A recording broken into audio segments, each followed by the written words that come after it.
Hello. അപ്പം ഈ വീക്കെൻഡും ഞങ്ങൾ കോഴിക്കോടേക്ക് തന്നെ ഒരാവശ്യത്തിന് വേണ്ടി പോയതാണ്. അപ്പം ഞങ്ങളിങ്ങനെ എന്തായാലും കോഴിക്കോട് പോകുമ്പോൾ നമ്മൾ ബീച്ചിൽ പോകേണ്ട വരില്ലല്ലോ. അങ്ങനെ ഞങ്ങൾ നൈറ്റ് ലൈഫ് ബീച്ച് എൻജോയ് ചെയ്യാം എന്ന് വിചാരിച്ചിട്ട് ഞങ്ങൾ നേരെ ബീച്ചിലേക്ക് പോയതാണ്. ഇപ്പം ഞാൻ ആദ്യമൊക്കെ കടലിലൊക്കെ പോകുമ്പം ഞാൻ കളിക്കുന്നു. എനിക്കിപ്പോൾ ഞാൻ പോകുമ്പോൾ ഞാൻ ഇവർ രണ്ടുപേരെ കളി കണ്ടിട്ട് അങ്ങനെ നോക്കിയിരിക്കുന്നു. അതിനകത്ത് വെള്ളം കണ്ടാൽ ഭയങ്കര എക്സൈറ്റഡ് ആണ്. മക്കളെല്ലാവരും അങ്ങനെയാണല്ലോ.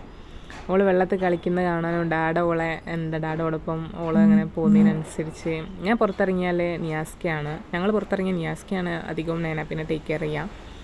അവളെ കൊണ്ടടക്കലും എല്ലാം ഒക്കെ നിയാസ്കയാണ്. ഫുഡ് കൊടുക്കാൻ മാത്രമേ ഞാൻ അങ്ങനെ എടുക്കാറുള്ളൂ.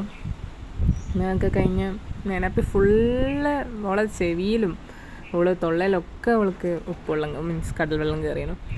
എനിക്ക് ഓള് ഭയങ്കര ഒച്ചപ്പാടും ബഹളവും കൂവി വിളിക്കുന്നൊക്കെ ഉണ്ടായിരുന്നു. ഓള് വെള്ളം മേത്തട്ടുമ്പോൾ അത്രയ്ക്ക് ഓളെ ഭയങ്കര എൻജോയ് ചെയ്ത് കളിക്കുന്നുണ്ടായിരുന്നു. അങ്ങനെ ഓളെ കളിയൊക്കെ കഴിഞ്ഞപ്പോൾ ഞങ്ങൾ നേരെ ഓളെ ഫുള്ള് മണലൊക്കെ അല്ലേ ഇപ്പോൾ വൃത്തിയാക്കാൻ വേണ്ടിയിട്ട് ഓളും ബാത്റൂമിൽ കയറി. അത് കഴിഞ്ഞ് ഓളെ വൃത്തിയാക്കി കൊണ്ടുവന്നാൽ ഞാൻ ബാഗൊന്നും എടുത്തിക്കില്ലേനും. പക്ഷേ ഓളുടെ ഡ്രസ്സ് ഫുള്ള് നനഞ്ഞുകൊണ്ട് പാമ്പേഴ്സ് മാത്രം ഇട്ട് കുറച്ച് നേരം നിർത്തി. അവിടെ ഭയങ്കര രസമുണ്ട് ചാലിയം ബീച്ച് കാണാൻ. ഞാൻ ഫസ്റ്റ് ടൈമാണ് ചാലിയം ബീച്ച് പോകുന്നത്. എനിക്ക് ഭയങ്കര ഇഷ്ടമായി അവിടുത്തെ ആംബിയൻസും കാര്യങ്ങളൊക്കെ. ഞങ്ങൾ കുറച്ച് നേരം പിന്നെ കളിയൊക്കെ ഞങ്ങൾ കുറച്ച് നേരം ബീച്ച് സൈഡിൽ അവിടെ അങ്ങനെ കുറച്ച് നേരം ഇരുന്ന് അതൊക്കെ കഴിഞ്ഞിട്ട് ഞങ്ങൾ പോകാൻ നേരം ഉപ്പിലിട്ട പൈനാപ്പിളൊക്കെ തരുമ്പോൾ എനിക്ക് അതിൻ്റെ മേലെ കൂടി സോസ് വയ്ക്കുന്നതാണ് കേട്ടോ ഭയങ്കര ഇഷ്ടമായി. അതൊഴിച്ച് കഴിക്കാനാണ് എനിക്ക് കൂടുതൽ ഇഷ്ടം. അതൊക്കെ കഴിഞ്ഞ് ഞങ്ങൾ നേരെ ഞങ്ങൾക്കൊന്ന് ലുലു മാളിലും പിന്നെ നല്ല ഫുഡൊക്കെ